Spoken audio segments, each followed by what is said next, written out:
शिवोहम। प्रणाम स्वामी जी, आपके श्री चरणों में कोटि कोटि।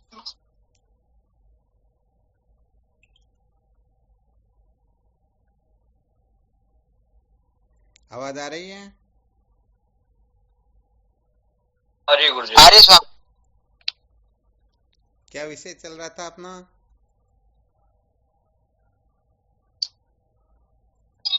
संसार को बनाए रखकर कभी भी सत्य का साक्षात्कार नहीं किया जा सकता। क्या बात है! संसार को बनाए रखकर कभी भी सत्य का साक्षात्कार नहीं किया जा सकता है। बहुत अच्छा।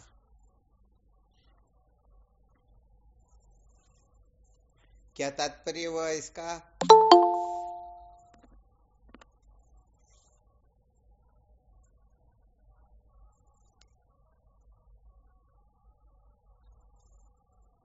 क्या सिद्ध होता है इस सूत्र से?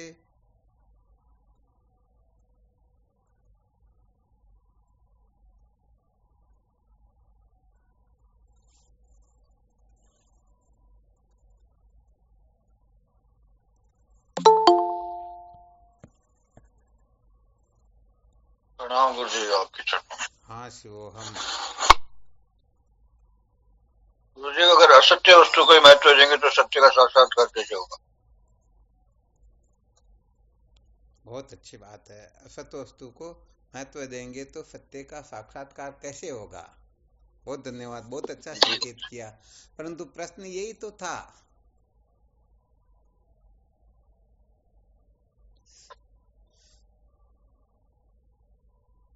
संसार को बनाए रखकर सत्य का साक्षात्कार क्यों नहीं किया जा सकता? और आपने जो बताया इसमें क्या अंतर है? कुछ अंतर दिखाई दिया?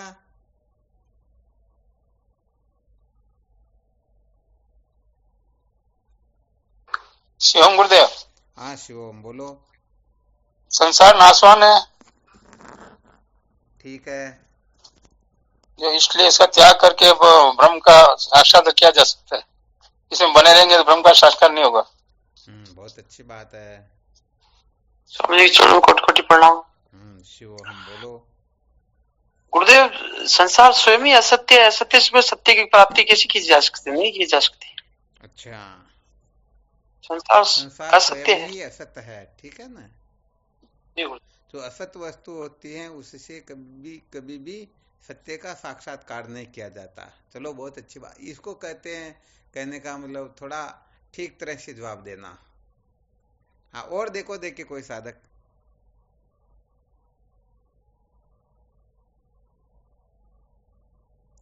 हालांकि ये सब प्रश्न को ही पुष्ट किए जा रहे हैं सारे के सारे।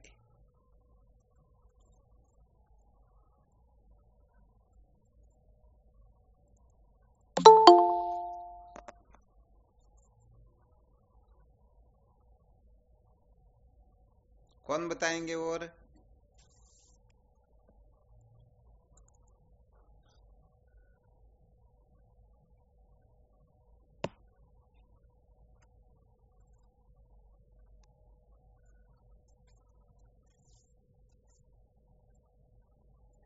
रहस्य समझ में नहीं आया क्या? स्वामी जी, रहस्य तो आ गया समझ में। कहने का मतलब मूल प्रश्न है अपना, संसार को बनाए रखकर सत्य का साक्षात्कार नहीं किया जा सकता। इससे क्या सिद्ध होता है?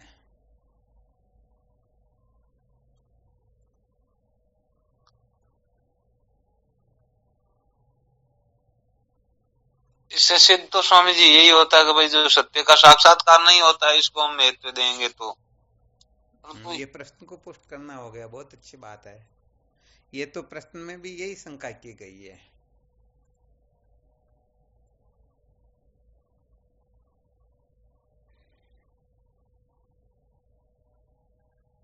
और कोई?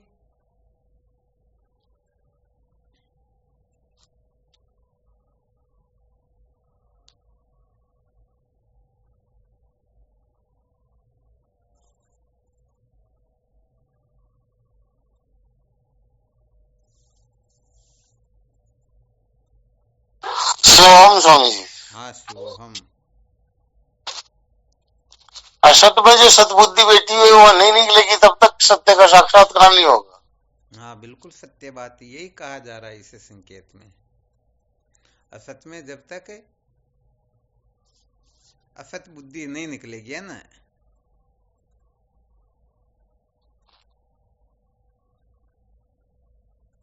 चलो बहुत अच्छी बात बताई।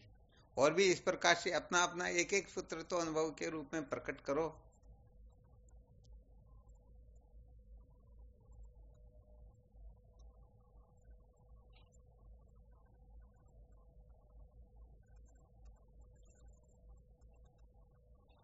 बताएंगे कोई क्या?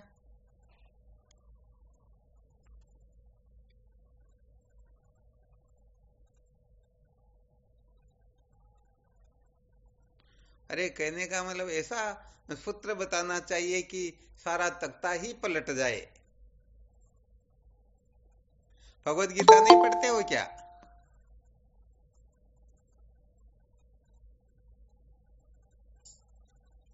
सत्य को छोड़ दे तो वो बचेगा, वो सत्य ही बचेगा।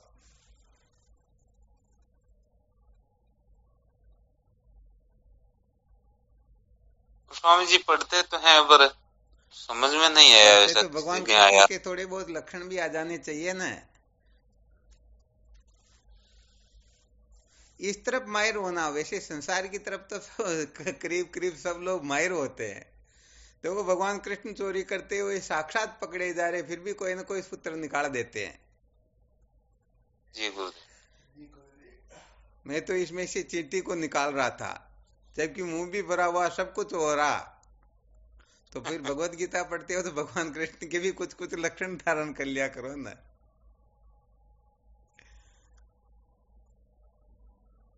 अच्छा, वैसे ये सूत्र तो इसलिए बताया कि संसार की तरफ से तो हम बड़े प्रवीण होते हैं, चाहे अपने से कितना भी बड़ा गड़बड़ घोटाला हो, उसकी काट अपने पास में होती। ऐसा सूत्र बताएंगे कि आगे वाला भी चुप हो जाए।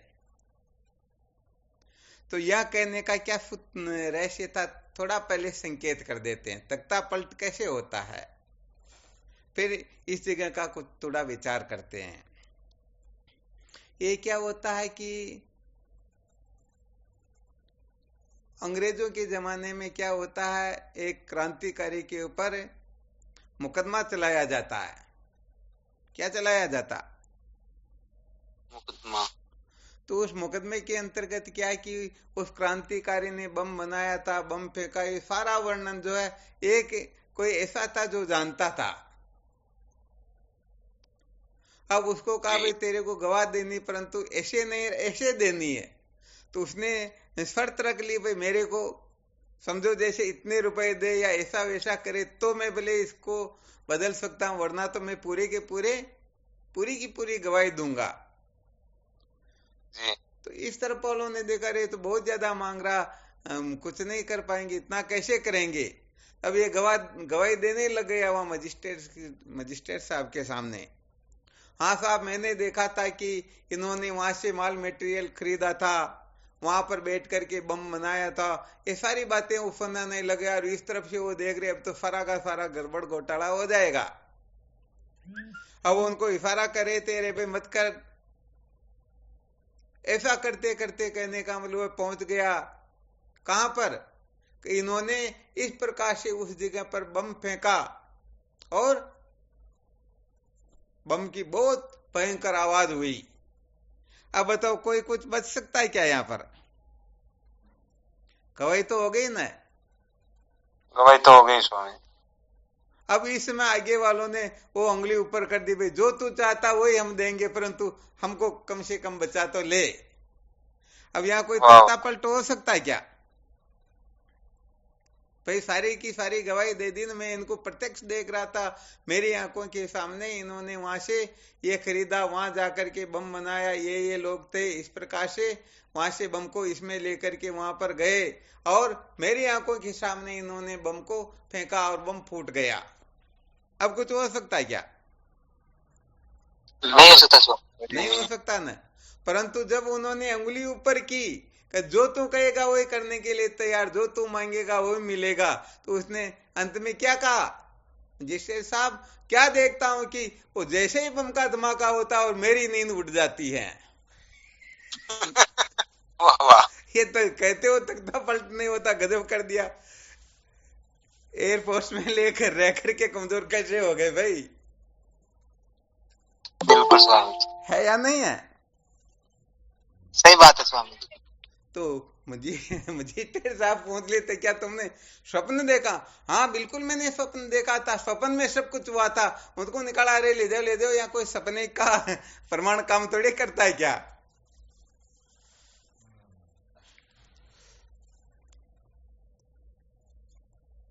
तो इसीलिए यहाँ पर कहा था कि अपने को इस जगह तख्ता ही पलट कर देना है। कैसे करेंगे तख्ता पलट?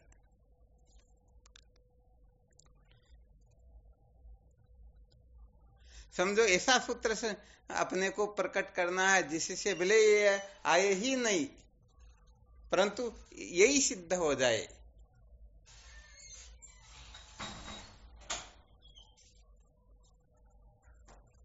शिवोहम स्वामी जी, हाँ शिवोहम। गीता में तो दास्तो भाव विदिते न भाव विदिते सते। क्या बात है, बहुत अच्छी बात है।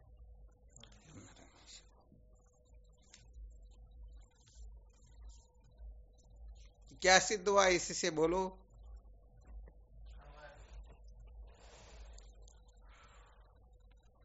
इसी यही सिद्ध हुआ कि संसार नाम की वस्तु है ही नहीं, ये तो बहुत सत्य उसकी सत्ता ही नहीं है। हाँ वैसे बहुत धन्यवाद। ये तो सूत्र बड़ा बड़ा गजब का, वैसे देखा जाए तो इसको सिद्धांत कहते हैं। परंतु यहाँ पर ये जो सूत्र है ना अपना, संसार को बनाकर सत्य का साक्षात्कार नहीं किया जा सकता, तो इसके समान सूत्र ही बोलना और इसको बिल्कुल ही समझो शांत कर देना अपने को। अच्छा, ये तो आपने बताया बहुत ऊंची कक्षा का हो गया, समझो अंतिम कक्षा हो गई, सिद्धांत हो गया, जिसके अंतर्गत न संसार होती है न संसार को बनाए रखने का आग्रह होता है। जी स्वामी।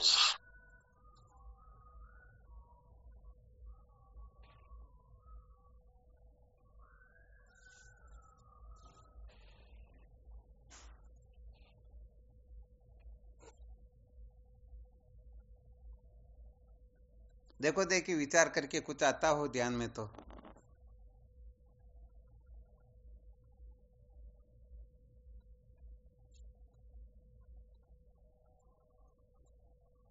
चलो ठीक, बताते हैं फिर। देखो क्या होता है, सत्य का जो साक्षात्कार होता है ना, एक तो हम अपने हिसाब किताब से सत्य का साक्षात्कार करना चाहे। किनके हिसाब से? अपने हिसाब से। तो अपने हिसाब से यदि हम सत्य का साक्षात्कार करना चाहेंगे तो सारा का सारा हम अपने हिसाब से ही करेंगे या नहीं करेंगे? जी गुरुदेव, अपने हिसाब से ही करेंगे। और अपने हिसाब से करने का नाम ही संसार को बनाए रखना है। और इसको उलट दो थोड़ा, इसका समझो तख्ता ही पलट कर दो। सत्य का साक्षात्कार करने के लिए जो विधान बनाया हुआ है उस दृष्टिकोण से ही सत्य का साक्षात्कार करेंगे। तो अब बताओ, यहाँ संसार को बनाए रखने का जो आग्रह है वह किसी भी अंश में रह सकेगा क्या? नहीं रह सकेगा। यहाँ थोड़ा संकेत कर देते हैं। एक कर्म विभाग होता है, एक ज्ञान विभाग होता है। कर्म के अंतर्गत कर्ता जो होता है वह स्वतंत्र होता है, और ज्ञान के अंतर्गत ज्ञाता जो होता है वह परतंत्र होता है। क्या होता है? परतंत्र होता है क्या? हाँ, वह परतंत्र होता है। तो जिस जगह पर कर्म के क्षेत्र में कर्ता को स्वतंत्र बताया गया, वहां पर वह चाहे जितनी मनमानी कर सकता है या नहीं कर सकता है? कर सकता है। बिल्कुल कर सकता है। अच्छा, यदि किसी भी वस्तु का साक्षात्कार करना हो जिसके लिए ज्ञान की आवश्यकता हो, तो बताओ उस साक्षात्कार के अंतर्गत हम अपनी मनमानी कर सकते हैं क्या? नहीं कर पाएंगे। हम उसमें अपनी मनमानी कर नहीं पाएंगे। जैसे, अच्छा दृष्टांत दे सकते हो क्या आप? किस प्रकार से? यहाँ पर क्या रहस्य निकल रहा है? प्रणाम स्वामी। हाँ शिवोहम। स्वामी जैसे हमारे हाथ में मोबाइल है अभी, हाँ बिल्कुल ठीक है। हम इसका कुछ भी उपयोग कर सकते हैं, इसको हम बात कर सकते हैं, ये सुन रहे हैं इसको पढ़ सकते हैं, स्वतंत्र एकदम से, मतलब हाँ, हर मामले में हम स्वतंत्र हैं कि इस मोबाइल को अपने हाथ में पकड़े न पकड़े या इसको पता नहीं किसी भी तरफ फेंक दें, हम पूर्ण रूप से स्वतंत्र है। परंतु परंतु ज्ञान में जैसे मोबाइल है तो मोबाइल ही जानना होगा इसको स्वामी क्या जी, बात और है। कुछ नहीं बोल सकते। मोबाइल का जो ज्ञान है, ध्यान रखना चाहिए, कर्म कर्तृतंत्र होता है, ज्ञान वस्तुतंत्र होता है। तो वस्तु जैसी होती है उसको वैसी की वैसी जानना, इसको ज्ञान कहते हैं। बाकी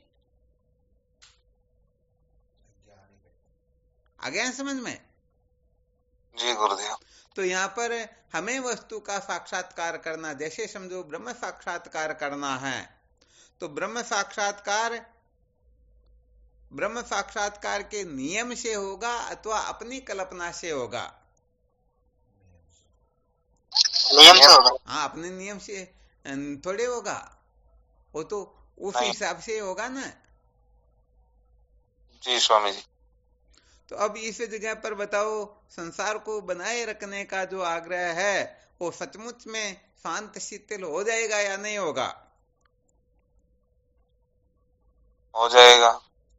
हाँ बिल्कुल होगा, क्योंकि सत्य के साक्षात्कार के लिए जो प्रक्रिया बनी हुई है, उस प्रक्रिया के अंतर्गत यदि ये संसार धराशायी होता हो और उसको सचमुच में सत्य का साक्षात्कार करना हो, तो बताओ बनाए रखने का आग्रह, बनाए रखने की कहीं पर गुंजाइश रहेगी क्या? नहीं रहेगी स्वामी। हाँ रहेगी ही नहीं, कहां पर रह सकेगी?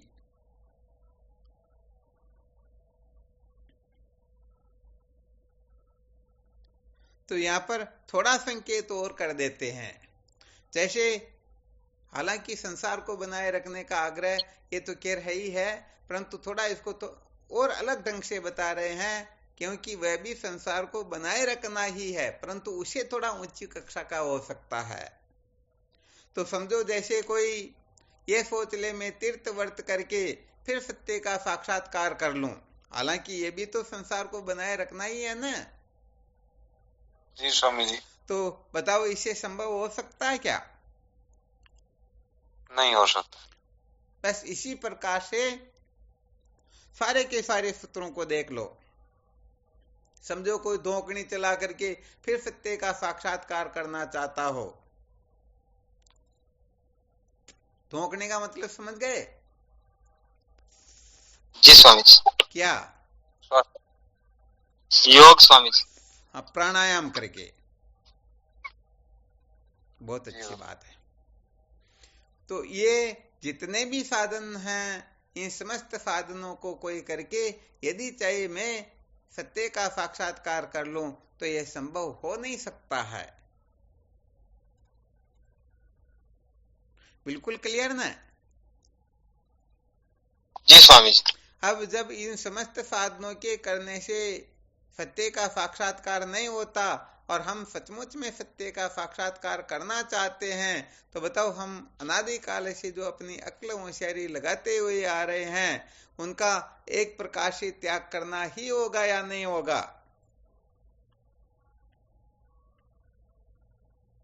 तो करना ही पड़ेगा।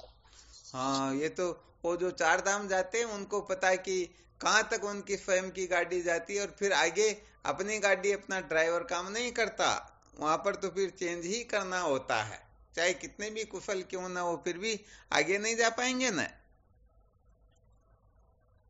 आगे नहीं जा पाएंगे। तो बस यहाँ पर यह सिद्ध होता है कि संसार की प्राप्ति के लिए हम कुछ भी करें, हम परम स्वतंत्र है, परंतु सत्य का साक्षात्कार करना हो तो यहाँ अपनी 1% अक्ल होशियारी भी काम करेगी ही नहीं।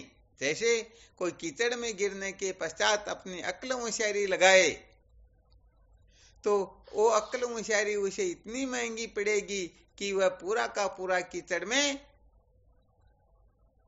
लथपथ हो जाएगा। कीचड़ में चला जाएगा। लथपथ तो क्या होगा, बिल्कुल डूब जाएगा ना। क्योंकि एक पैर को निकालेंगे तो दूसरे पैर पर दबाव लगेगा तो वह अंदर जाएगा, और उसको अंदर जाने से रोकने के लिए इस पैर पर दबाव लगाएंगे तो हर बार समझो 2-2, 3-3, 5-5 इंच भी यदि पैर जाने लगे तो कुछ समय के बाद में पूरा का पूरा अंदर चला जाएगा ना। हाँ, चला जाएगा गुरुदेव। हाँ, बस ऐसी बात यहाँ पर हो जाती है।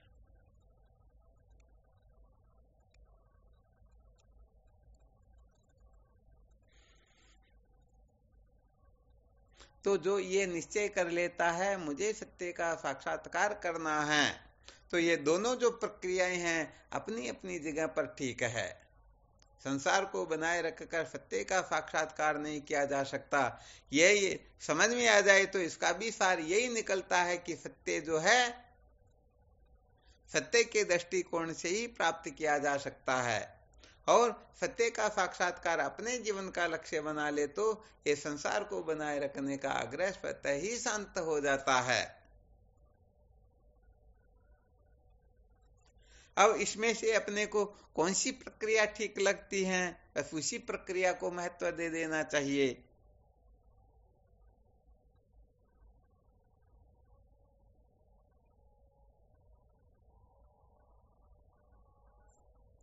क्या ख्याल आप लोगों का?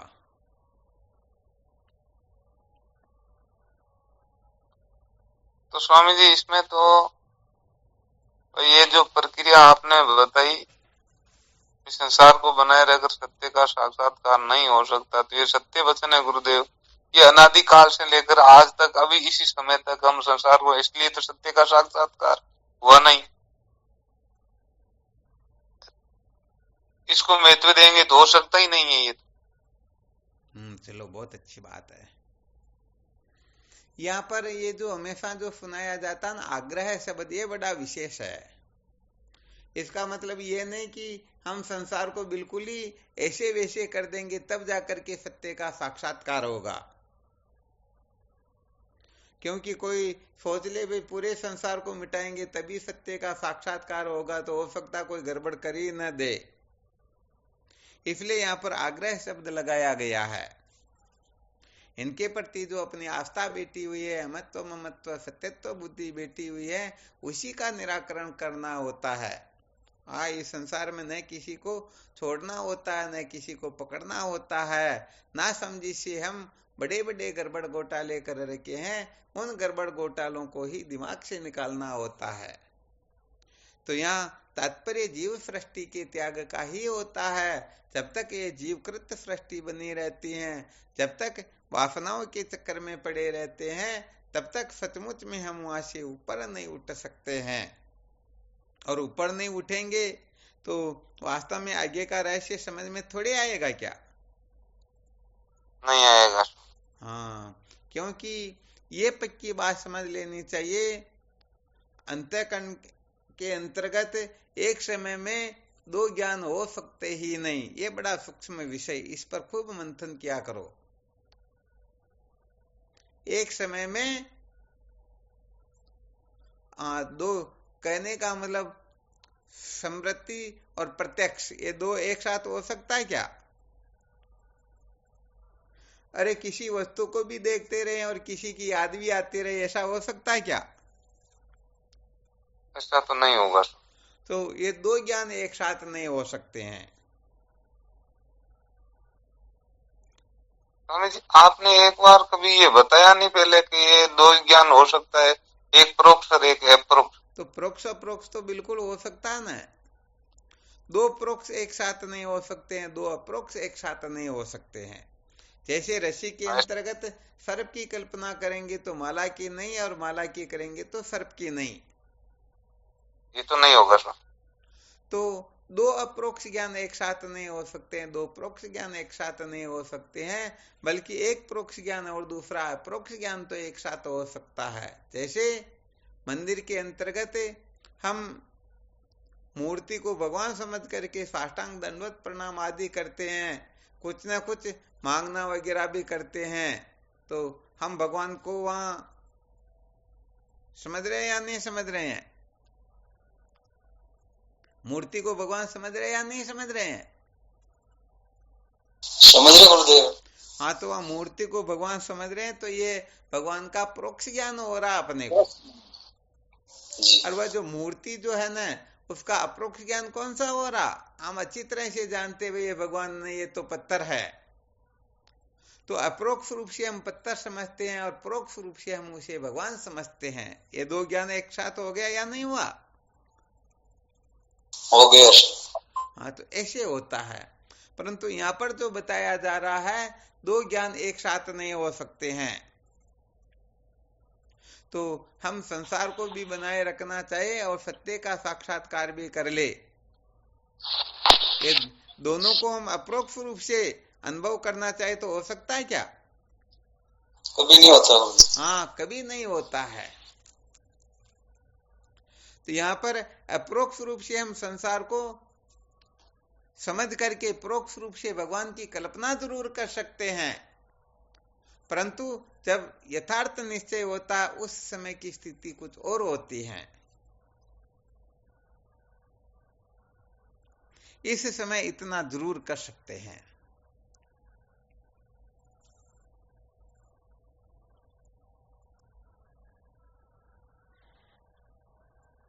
तो क्या सिद्ध हुआ इससे?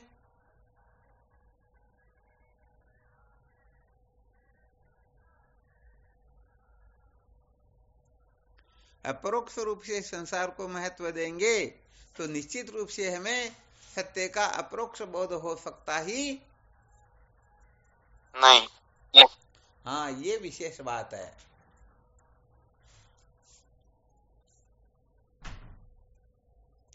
तो भाई अपने को यहां से तो क्या करना होगा? ऊपर उठना ही होगा ना। जी गुरुदेव, ऊपर तो उठना होगा। हाँ, इसमें दो राय की बात नहीं है। ये विशेष बात रहेगी। तब तो स्वामी जी हम लोगों को तो ये विचार करना चाहिए, इसे ऊपर कैसे उठे। हाँ, बिल्कुल। देखो, होता क्या है कि साधकों को अपने अधिकार अनुसार ही साधन भजन करना चाहिए, अपने अधिकार के अनुसार ही चिंतन मनन करना चाहिए, धारणा ध्यान करना चाहिए। जो सचमुच में सत्य का साक्षात्कार चाहते वो तो नियम मर्यादा से ही तो आगे चलेंगे नहीं। इसीलिए तो पहले बहुत बार बताया हुआ है। क्या बताया हुआ? हमें जैसे समझो हरिद्वार जाना है, और समझो हम इस समय जयपुर है तो जयपुर से ही चलेंगे या दिल्ली से चलेंगे? जयपुर से ही चलेंगे स्वामी। तो हम जहां पर है बस उसी जगह से चलना होता है। तो समझो हमने निश्चय किया मुझे सत्य का साक्षात्कार करना है, तो सबसे पहले तो ये देखना चाहिए कि हम कहां पर अटके हुए हैं, हम कहां पर बैठे हुए हैं। तो हम कहां पर बैठे हुए हैं?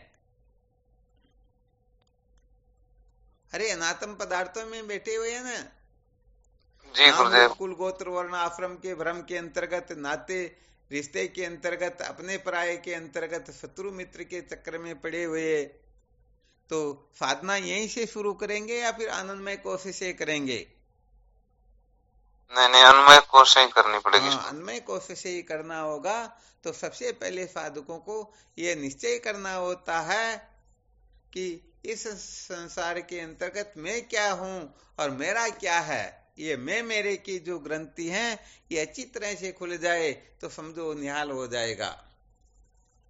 तो हम कहने का मतलब न तो मैं को समझ पाते हैं न मेरे को समझ पाते हैं। हम हर किसी चीज को मेरी समझ करके बैठते हैं। हाँ, ये मैं हूं, ये मेरे हैं, जबकि सत्य कहा जाए तो स्वप्न में भी वो हो सकते ही नहीं। परंतु ये कहने का मतलब नासमझी दिमाग से निकलती ही नहीं। हाँ, वैसे देखा जाए तो क्या कहे, संसार के लोगों को बड़े बड़े विद्वान भी इसके चक्कर में पड़ जाते, उनके दिमाग से भी नहीं निकलती, तो फिर साधारण लोगों के तो उसकी बात ही क्या। तो इसी जगह पर अपने को थोड़ा अनुसंधान करना होता है।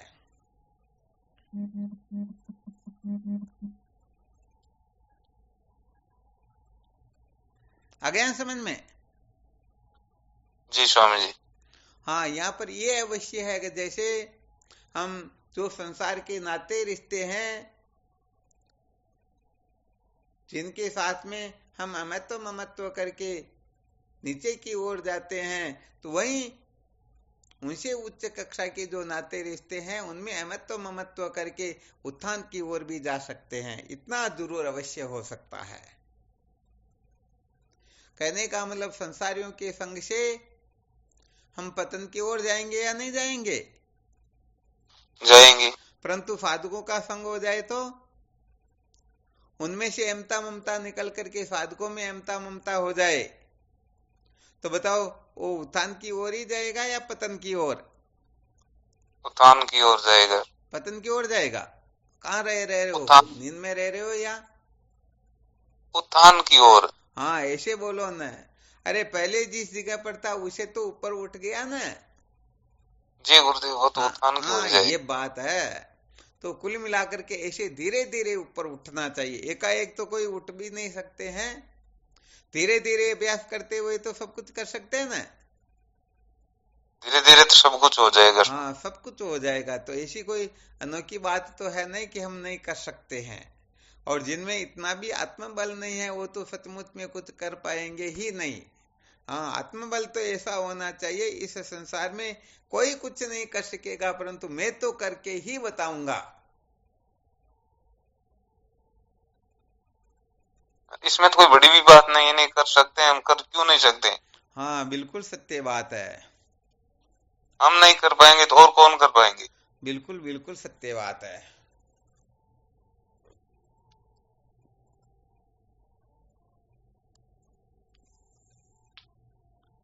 कहने का मतलब ऐसा निष्ठावान जो होता है ना वो तो सचमुच में असंभव को भी संभव कर देता है। अपने पहले एक साधक थे, उनको कोई कुछ कह देता तो पूरी रात ही बैठे रहते थे। तो संसार की बात के लिए रात भर बैठे रह जाए तो भगवत प्राप्ति के लिए वाह वाह, तो क्या कहने की बात है फिर तो। हाँ, तो सचमुच में हम कमजोर थोड़े ही हैं। नहीं है कमजोर। परंतु कमजोर तो हम नासमझी से बन जाते हैं। किससे बन जाते हैं? नासमझी से, मूर्खता से। हाँ, बिल्कुल। एक ऐसे साधक थे जिनको यदि कोई कुछ कह देता ना तो कहने जी। वाले से तो बात नहीं करता जो नहीं करता, परंतु पूरे गांव वाले से भी 3 दिन तक बात नहीं करते वो। वाह वाह। अब बताओ, यही फॉर्मूला सत्संग के लिए अपना ले तो धन्य हो जाएंगे। बस बात यही है। तो कुल मिलाकर के क्या बदलना? ये अपने को अपनी मानसिकता ही तो बदलनी है। जैसे यदि नाव का रुख बदल जाए, नाव को बदल दे तो किनारे भी बदल जाएंगे ना। बिल्कुल बदल जाएंगे वो तो। हाँ, बिल्कुल सत्य बात है। तो भाई यहाँ पर तो सत्य के साक्षात्कार का भली प्रकाश से निर्धारण करके फिर हमें ये अच्छी तरह से समझ लेना होता है कि मैं किस जगह पर बैठा हुआ हूं। तो पहले तो अच्छी तरह से देख लो हम किन के बीच में बैठे हुए हैं। तो अपना परिवार आदि उन्हीं के तो बीच में बैठे हुए हैं।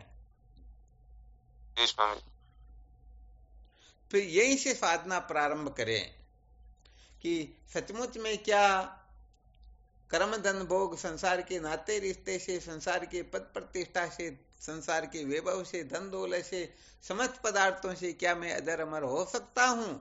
क्या इनको प्राप्त करके मैं जीवन को धन्य बना सकता हूँ? क्या इनके द्वारा मैं सचमुच में सुखी हो सकता हूँ? इन सारी की सारी बातों का बहुत अच्छी तरह से विश्लेषण करें। और इनका जब अच्छी तरह से विश्लेषण करेंगे ना तो सच्ची बात यह है कि कुछ न कुछ तो जैसे निकलेगा इसमें। हाँ, बिल्कुल निकलेगा, ये पक्की बात है। तो यहाँ बहुत अच्छी तरह से इस रहस्य को ही समझना होता है। क्योंकि बताया ना, मैं और मोर तोरते माया चे बस कीनू जीवन निकाया। मैं मेरा तू तेरा, यही तो बंधन है। इसके सिवाय जी कोई स्वामी, बंधन है क्या? मेरे तेरे के शायद और तो कोई है ही नहीं बंधन। बिल्कुल, और बंधन करने वाली कौन सी वस्तु? कोई है ही नहीं।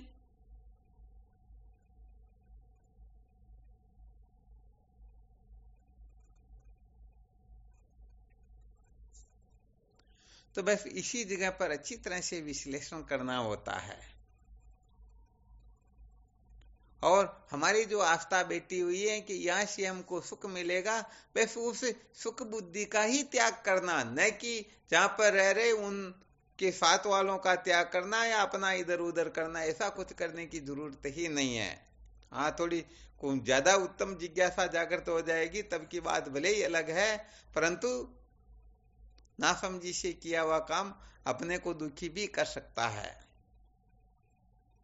इसलिए सबसे पहले तो अच्छी तरह से निश्चय करके देखो कि सचमुच में सच्ची शांति मिल सकती है या नहीं। यदि नहीं तो फिर वो जिज्ञासा उदय होनी चाहिए, फिर क्या करे, कैसे करे, इस प्रकार से रहें कि अपने को सचमुच में शांति का अनुभव हो।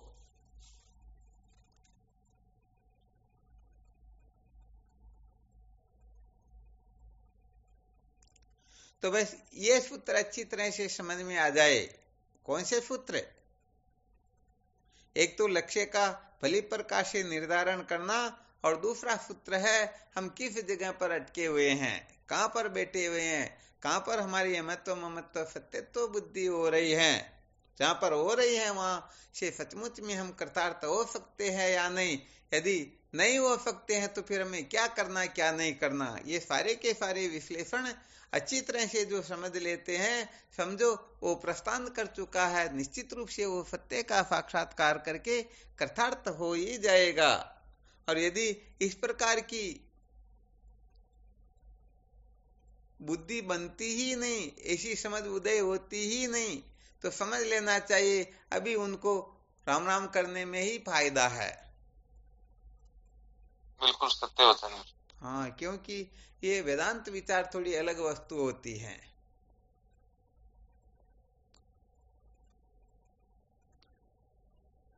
यहाँ पर कहने का मतलब, ये घटपट की जो खटपट होती है ना, जो मौज मस्ती मनोरंजन करने वाले होते हैं ना, उनको महात्मा लोग यही कहते, भाई देखो तुम घटपट की खटपट में पढ़ करके क्या करोगे, जाओ रासलीला देखो, कथा करो, राधे राधे करो, इसी से तुम्हारा कल्याण होगा। इधर फालतू के चक्कर में मत पड़ो। क्योंकि जिनमें संस्कार ही नहीं होते हैं तो उनके लिए तो यही सूत्र सबसे बड़ा ब्रह्मास्त्र है ना। जी गुरुदेव। हाँ, तो यहाँ तो जो सचमुच में मूल सहित विद्या के बंधन से मुक्त होना चाहता है, वह साधक ही इस जगह पर टिक पाएगा, बाकी दूसरा टिक नहीं पाएगा।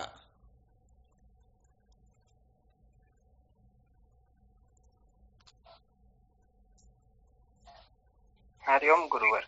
हाँ शिवोम, बोलो। स्वामी जी, ये संसार ईश्वरीय संकल्प से रचित है। हाँ बिल्कुल तो ठीक है।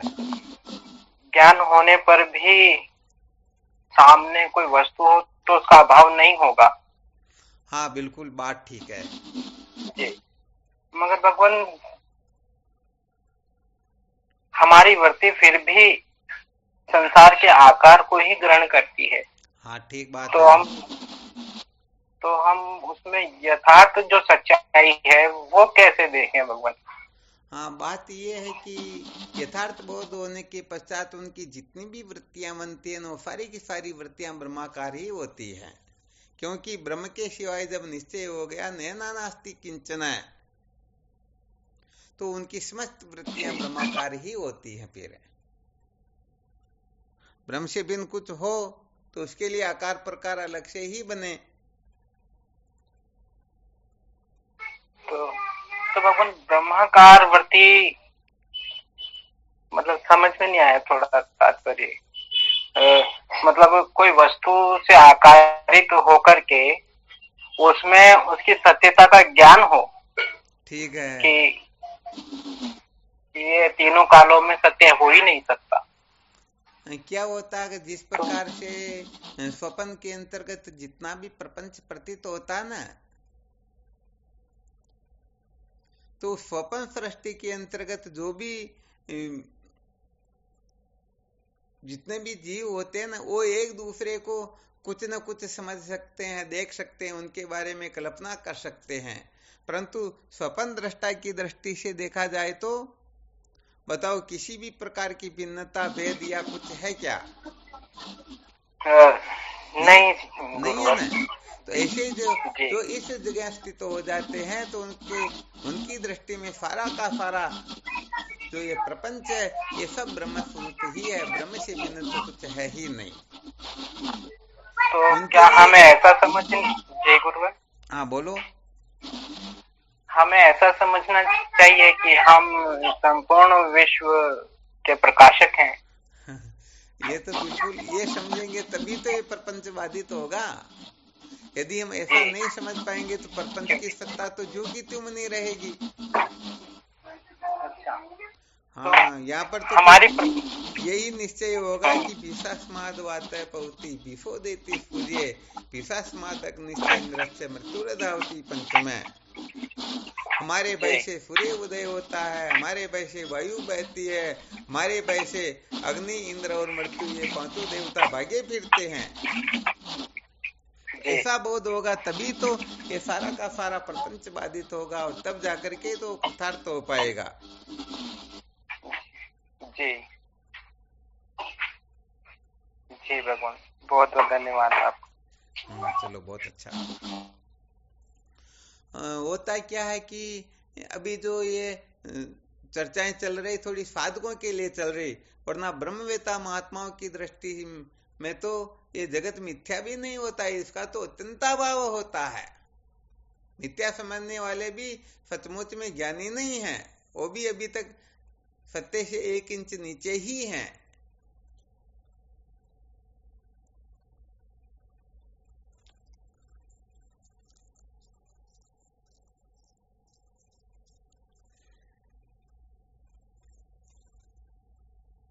तो अभी जो अपने ये महाराज जी बोल रहे थे, ये जिस जगह पर बोल रहे थे, अपने को उस जगह पर पहुंचना है, लक्ष्य अपने को ये बनाना है, परंतु वहां पर तभी हम ठीक प्रकार से पहुंच पाएंगे कि अभी किस जगह पर है, उस जगह का अच्छी तरह से विवेक करके यदि हम लक्ष्य पर पहुंचे हुए ही हैं तो फिर तो समझो कृतार्थ है, और यदि कचरे में पड़े हुए हैं तो उस कचरे से ऊपर उठने की अपने को योजना बनानी चाहिए, अर्थात उस जगह का अनुसंधान करना चाहिए, निश्चय करना चाहिए। तो यहाँ पर तो जब तक हम इस अपने शरीर में बैठे हुए हैं तब तक कचरे में ही तो हैं, और यही तो निश्चय करना, वरना संसार में कहीं पर भी रहो ना, बंधन तो अपनी अहमता ममता करती, कोई दूसरे बंधन थोड़े करते हैं। ईश्वर सृष्टि में कोई भी ऐसी वस्तु है नहीं जो अपने को बांधने वाली होती हैं। जब हम उन वस्तुओं में अहमता ममता कर लेते हैं, आसक्ति कर लेते हैं, सत्यत्व प्रियत्व रमणीयत्व की बुद्धि कर लेते हैं, तभी तो दुख होता है। वेदांत चंदावली के अंतर्गत भोले बाबा ने नहीं बताया क्या, इस संसार में न स्त्री दुख देती है न पुरुष दुख देता है, ऐसी कोई वस्तु है ही नहीं जो दुख देती है। अपनी मूर्खता ही तो दुखी करती हैं, अपनी नासमझी ही तो अपने को रुलाती हैं, भटकाती हैं, वरना ईश्वर की सृष्टि में ऐसी कौन सी वस्तु जो दुख देगी?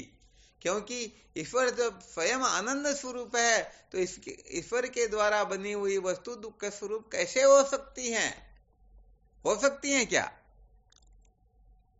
नहीं हो सकती। हाँ, नहीं हो सकती, परंतु करे तो क्या करे, गड़बड़ घोटाला हम ही तो करते हैं। जैसे पृथ्वी सब जगह पर पवित्र है, परंतु गंदगी कौन करता है? हम ही करते हैं। बस ऐसे ही ईश्वर ने जिस सृष्टि की रचना की, अरे सोना जो होता है ये जैसा होता है जेवर वैसा ही बनेगा ना, वैसा ही बनेगा, कारण जैसा वैसे ही कार्य होगा। तो ईश्वर तो आनंद स्वरूप है, तो बताओ आनंद स्वरूप ईश्वर दुख की सृष्टि कर सकते हैं? नहीं कर सकते, नहीं कर सकते हैं। तो भाई ये गड़बड़ घोटाला हमने ही कर रखा है। हमें कहने का मतलब विपरीत लिंग में आसक्त होकर के विपरीत वस्तुओं में ममता ममता करके, सत्यत्व बुद्धि करके हम ही उलझते हैं, रोते हैं और फिर आगे की कक्षाओं की ओर, पतन की ओर जाते ही रहते हैं। तो ये बंधन मुक्ति हम स्वयं ही तो तैयार करते हैं,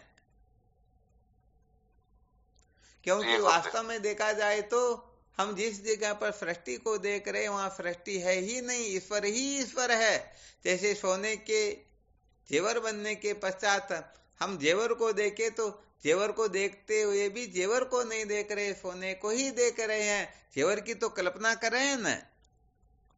जी गुरुदेव। बस यही अपने को दुखी कर देती है। तो बस अच्छी तरह से मंथन यही करना है कि हम किस जगह पर, बस जिस जगह पर है वहां पर सचमुच में आनंद है या दुख है।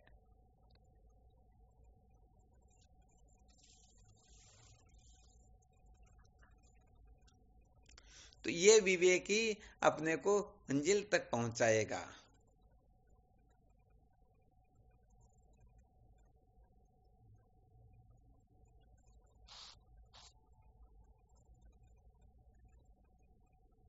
इसमें कोई संशय हो तो देख लो।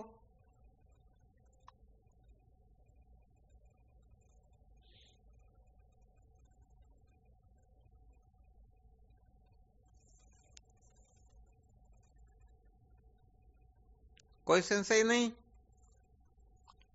इसमें तो कोई संशय नहीं है गुरुदेव। चलो बहुत अच्छी बात। करो फिर साधन भजन, है ना, विचार करते रहना। कल का विषय कोई विशेषता ध्यान में नहीं आया आज तो उसका भी थोड़ा ध्यान करके उसका भी चिंतन मनन करना।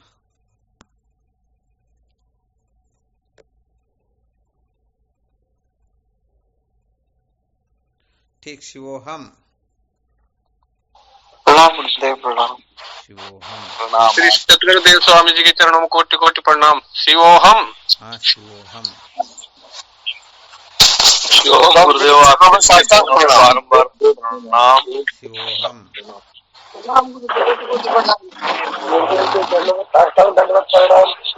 हाँ शिवोहम। शिवोहम। शिवोम गुरुदेव चरण स्पर्श। हाँ शिवोहम। भगवान के श्री चरणों में साष्टांग दंडवत प्रणाम। शिवोहम। शिवोहम। इस गुरुदेव के चरणों में साष्टांग दंडवत प्रणाम बारंबार। शिवोहम। शिवोहम। प्रणाम गुरुदेव। शिवोहम। शिवोहम। प्रणाम गुरुदेव, आपके चरणों में कोटि कोटि बारंबार प्रणाम। शिवोहम। प्रणाम। शिवोहम। शिवोहम। प्रणाम स्वामी जी, जय हो। शिवोहम। शिवोहम गुरुदेव, आपके श्री चरणों में बारंबार प्रणाम हो गुरुदेव। शिवोहम गुरुदेव। शिवोहम। शिवोहम।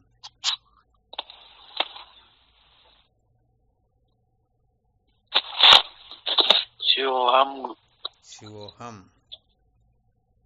श्याम गुरु जी। शिवोहम। शिवोहम। कोटि कोटि प्रणाम स्वामी जी, आपके श्री चरणों में। शिवोहम। प्रणाम स्वामी जी। शिवोहम। शिवोहम। आज मौनवट टूट गया। प्रणाम स्वामी जी, आपके। हाँ शिवोहम। शिवोहम। नारायण हरि। प्रणाम स्वामी जी, आपके चरणों में कोटि कोटि प्रणाम। शिवोहम।